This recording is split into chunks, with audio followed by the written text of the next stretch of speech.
I'm genuinely passionate about helping new collectors learn about the hobby. But there's a really big problem out there for new collectors, and it's actually being caused by other new collectors. I'm a member of several Facebook groups where people can ask questions about their coins, especially if they think it's an error or a variety coin. But I've noticed a massive problem that's really hurting people who are trying to find information on these groups. And a few days ago, I completely lost my cool in one of these Facebook groups when this problem reared its ugly head and could have potentially hurt a new collector who really had something good. Somebody posted a genuinely nice mint error coin. It was a gorgeous struck through. It's nothing crazy valuable, but it was a genuine mint error and reasonably significant for the type of error. For somebody who's experienced at looking at pictures of errors, you could clearly tell right off the bat it was not post-mint damage. And so I looked at the comments. Everything from no to it's PMD, send it off for grading to see if it's actually what you think it is. Someone likening this coin to an eBay coin where it's really not an error. Someone telling the person to contact Great Collections to auction it off through them.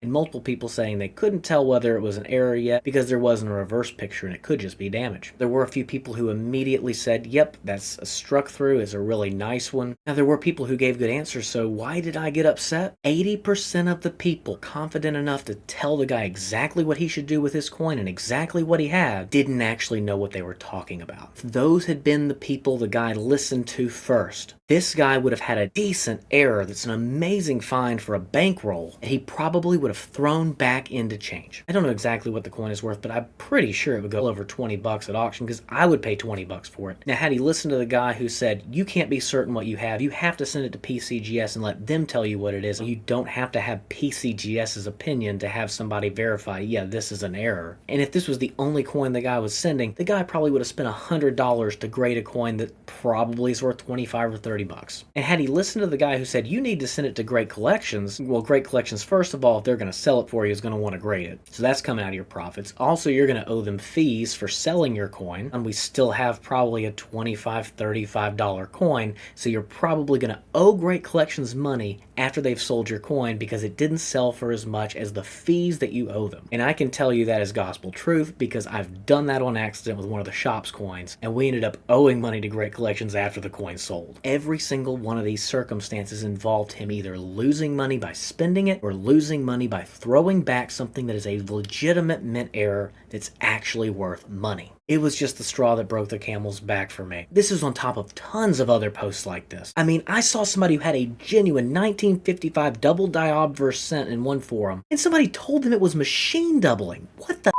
If that person had listened to this who told him it was machine doubling and thrown it away, that's like $1,800 they just spend as a cent. That's unacceptable. I don't want to just make this video a rant about stupid stuff I see on the internet. I want this video to have a point, and there is a big one. New collectors, if you're looking at people's coins and you don't really know what it is, it's okay to ask questions. It's okay not to know. If you're a coin collector, you're learning something new every single day. But it's not okay to tell somebody their coin is trash, they should spend money to get it graded, or they should send it off to an auction house when you really don't know if any of those things are true to begin with. Your actions have real life consequences for that other person. You might have somebody who doesn't have much money, but they've been told if they send this coin off to grading, they could make a lot of money off of it. And the next thing they know, they've got more credit card debt than they started with because they listened to somebody who didn't know what they were talking about. Or they were told it was trash, they put it back into circulation, and they can't capitalize on the value of that coin that they had in their hands. And they might have really needed that money. If you're the one posting pictures of your coin trying to figure out what it is, make sure you're checking to see how credible the source is that's giving you the information. A lot of these groups have some extremely knowledgeable people in them, even world-renowned experts in errors and varieties. But as we've seen with this post, for every one of those experts and knowledgeable people, there's at least 3 or 4 others who just want to chime in with whatever the heck they think it is. If you're a new collector and you've been making this mistake, I don't want you to get discouraged and quit collecting. That's not what this is about. I want you in the hobby. I want you to grow, learn, and become a fantastic numismatist who really knows what you're talking about. I mean, that's the whole reason I make these videos, is to help the collecting community learn something.